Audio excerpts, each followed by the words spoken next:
DXN platform पे आने से पहले एक हाउसवाइफ थी। और सबसे खुशी की बात है कि बहुत सारी लेडीज लोग, मेरी बहन लोग, मेरी बेटी लोग और मेरी दीदी लोग, सही गलत है, ज्यादा भीड़ लग रहा है। ठीक उसी तरह आप लोग की तरह और मेरे भाई लोग भी आ रहे हैं, सारे लोग। ठीक इसी तरह हम भी घर में थे, क्योंकि घर में रहने वाली लेडीज का काम ही होता है खाना बनाना, अपने बच्चे को देखना, परवरिश करना और कपड़ा उपड़ा धोना। क्योंकि हमारे गुरुदेव अभी बोल के गए हैं कि पत्नी को तो रानी बोल करके लाते हैं लेकिन नौकरानी बनाते हैं। हमारे रामाशीष गुप्ता सबके लिए जबरदस्त ताली। और बेटी का बाप इतना दौलतमंद होता है ना कि सबके नसीब में बेटियां नहीं होती हैं।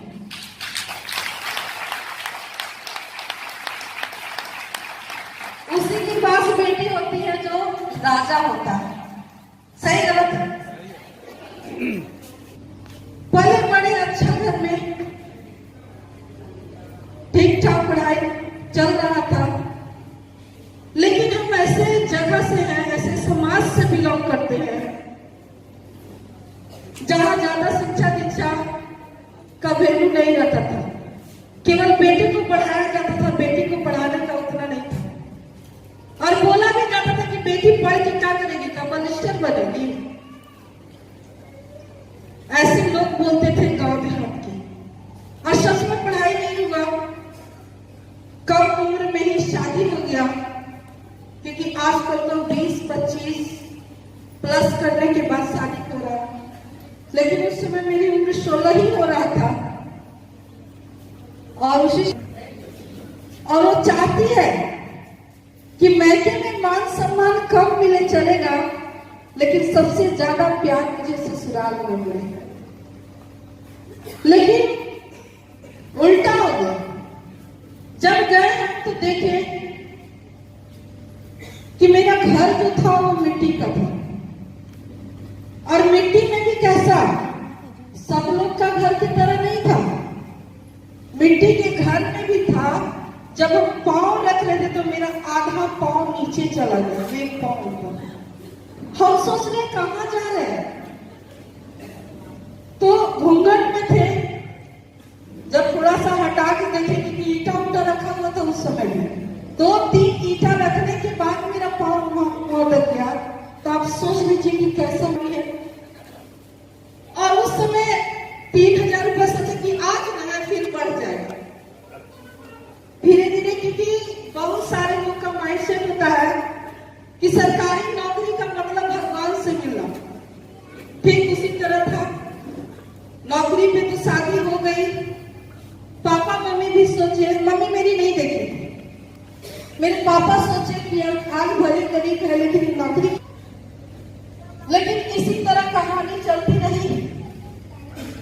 फिर कुछ दिन के बाद उस गरीबी को इतना झेले, क्योंकि मिट्टी का जो मेरा घर था, हमेशा साल में तो जब लिपने की बारी आती थी तो हम कभी मिट्टी का घर देखे नहीं थे। लिपने आता भी नहीं था। पीछे में जब मिट्टी गिर जाता था तो लगाने भी नहीं आता था। तो मेरी सासू माँ बोलती थी कि मेरे लिए ये तुम लगाओ उसको। तो हम सोचते थे कि लगेगा। तो हम क्या करते थे कि देखते थे कि मिट्टी सान करके रखते, सोचते थे कि हम इतना बना दिए। और जब आते थे तो देखते थे कि सब और ज्यादा लेकर के नीचे गिर, क्योंकि वो मालूम ही नहीं था मिट्टी कैसे लगाना। तो उस मिट्टी के घर में 15 साल तक झेले। कितना साल? 15 साल तक उस गरीबी को। और जब हमको होश हुआ उस गरीबी में, जब अपनी बेटी को जन्म दिए, तो उस समय मेरा दिमाग खुला कि हम बहुत गरीब है, मेरी बेटी भी अब गरीब हो। और उस समय हमको लगा कि हमसे बदनसीब मेरी बेटी। इतना रोते थे कि जब हम मायके जाते थे, साल में तो जाते थे, जल्दी जाने नहीं देते थे। साल में जब जाते थे तो इतना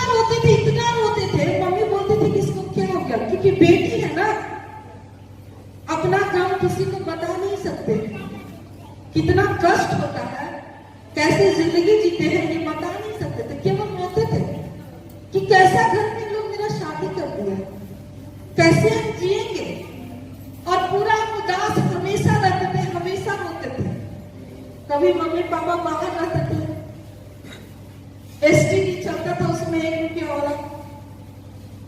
तो जा करके कभी कभी जाकर के बात करने के लिए बोलते थे कि बात करेंगे, तो जाते थे स्टेशन पे बात करने के लिए।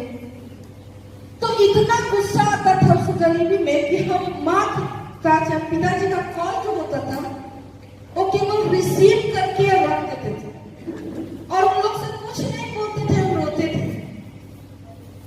एक भी वर्ड नहीं बोलते थे। क्योंकि लड़की को जिस तरह गाय को देखते ना, गाय को जिस खूंटा से बांध दिया जाता है उसी में बांधी रहती है, और उसको ये बता भी दिया जाता है कि डोली तो तेरी मैके से आई है लेकिन ससुराल से बढ़ती जाएगी।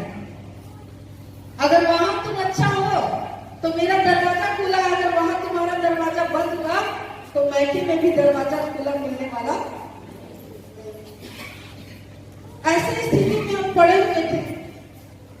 15 साल तक बहुत झेले, और मेरे समाज में जितने भी लोग, कैसे दीदी लोग, बहन लोग यहाँ पे हैं, उसी तरह मेरी गोतनी लोग बोलती थी कि तुमको इतना दिक्कत होता है क्योंकि अपनी बेटी को 10 रुपया का, जो 10 रुपया का हर एक बार जो कपड़ा चलता है, पैंट हाफ कुछ कुछ चलता है कपड़ा हर एक बार, वो खरीदने की भी मेरी औकात नहीं थी। तो मेरी गोतनी लोग बोलती थी चलो तुमको हम धान रखने के लिए सिखा दें। तो हम सोचे कि जब धान रोप के इसको पैसा नहीं आया, इसका जिंदगी नहीं बदला, तो मेरा जिंदगी बदलेगा। हम बोले कि नहीं, हम ऐसा काम नहीं करेंगे। और पढ़े लिखे भी कम थे, क्योंकि अनपढ़ आदमी को कहीं भी जगह नहीं मिलता, ना ही तो कहीं मान सम्मान मिलता है, ना ही तो सरकार के पास उसको कोई वैल्यू है, ना कोई इज्जत, ना तो नौकरी। सही गलत? तो हम सोचे कि अनपढ़ आदमी करेंगे क्या, क्योंकि पढ़े लिखे लोग के लिए तो सरकार के पास वैल्यू भी है कि 5,000, 10,000, 15,000 की नौकरी मिलेगी। अनपढ़ आदमी के लिए ना घर में कोई इज्जत है, ना सरकार के पास कोई व्यवस्था। सही गलत? वही चीज था, लेकिन एक सोच था। फिर मेरे बच्चे 4 हुए, 2 बेटा 2 बेटी।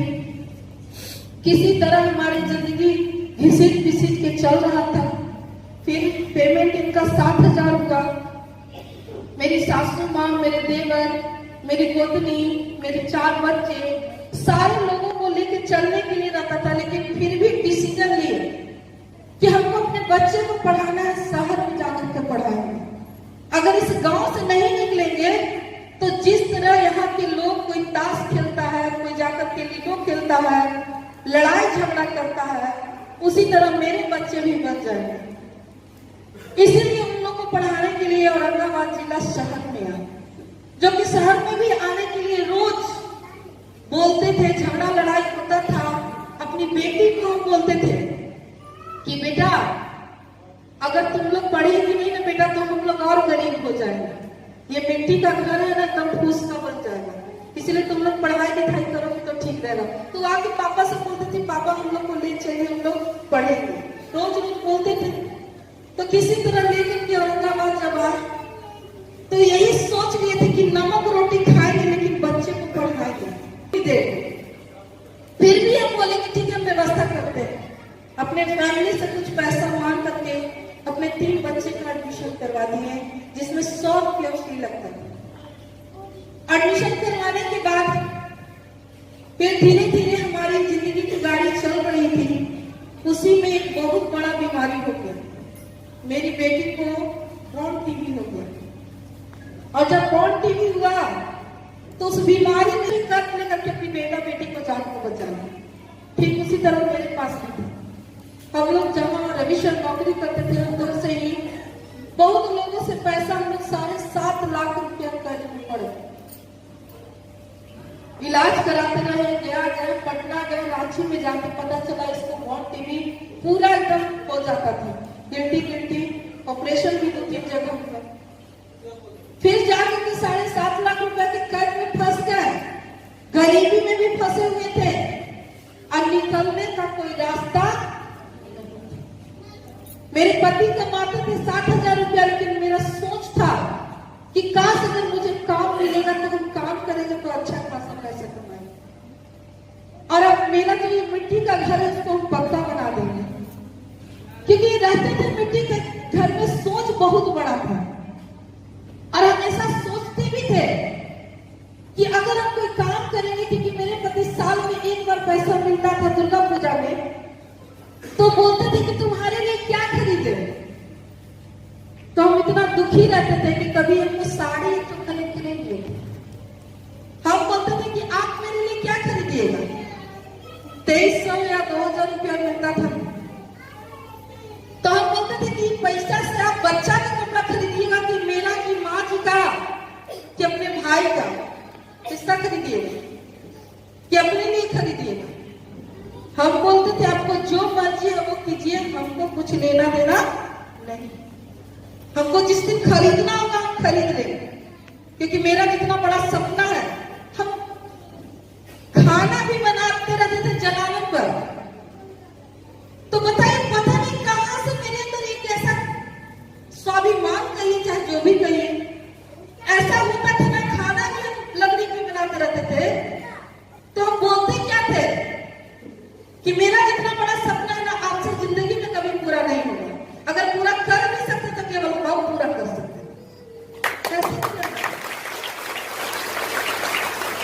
ऐसा बोलते थे, ये भी उदास होकर के चले जाते थे। फिर इसी तरह देखे कि फंस चुके थे हम लोग, और जो 7.5 लाख जो कर्ज ले लिए थे, उसमें रोज दिन सारे लोग टॉर्चर करते थे। रोज कॉल आता था, एक नोकिया का मोबाइल था, अब इतना कॉल आता था, इतना टॉर्चर करते थे कि उस मोबाइल को हम लोग बंद कर दिए थे, बात नहीं करते थे। फिर उन लोगों को पता चल गया था कि डेरा यहाँ पे है, बहुत सारे लोगों को लेकर के आते थे घर पे और बोलते थे कि आज तू नहीं देगा तो तेरा खैर नहीं, और अच्छा नहीं चल रहा है। 15 से 20 दिन तक आलू की भुजिया रोटी पे काम चलाते हैं, हरा सब्जी नसीब नहीं होता है। 100 ग्राम 50 ग्राम दाल 4-5 दिन के बाद कभी बच्चे लोग रोने लगते थे, तो आता था कि चाहिए लेकर के आइए, कि कहां से तुम कैसे भरेगा। और उसमें फंस चुके थे, बहुत फंसे थे। जब फंसे हुए थे तो बगल में एक गली में कपड़ा बेचने वाले इंसान थे, वो रोज कपड़ा बेचने के लिए जाते थे। और गरीब आदमी कहता है कि मेरे पास पैसा होगा तब काम करेंगे। आपके पास पैसा नहीं रहेगा ना, और काम करने का मन होगा, कुछ कर दिखाने का, तो आप कर जाइए। तो फिर उसी तरह रोज कपड़ा बेचने के लिए जाते थे। और वैसे भी थोड़ा अपना जब घर में पैसा मिलता है तो पति पत्नी में रोज झगड़ा होता है, हमेशा झगड़ा होते रहता था। हम लोग के लिए होली कैसा, दीपावली कैसा, दशहरा कैसा कभी नहीं मनाते थे, क्योंकि मेरे बच्चे लोग होली में पहले से बोलते थे मम्मी हम लोग को कपड़ा चाहिए। हम आश्वासन देते थे कि बेटा तुम्हारे कपड़ा खरीद देंगे, लेकिन खरीदाएगा कि नहीं ये मुझे भी मालूम नहीं था। हम कभी 1000, कभी 1500 ऐसे करके मम्मी पापा पैसा भेजते थे। कोई जाता था तो बहुत दूर रहते थे, पाकुड़ मेरे मम्मी पापा रहते थे।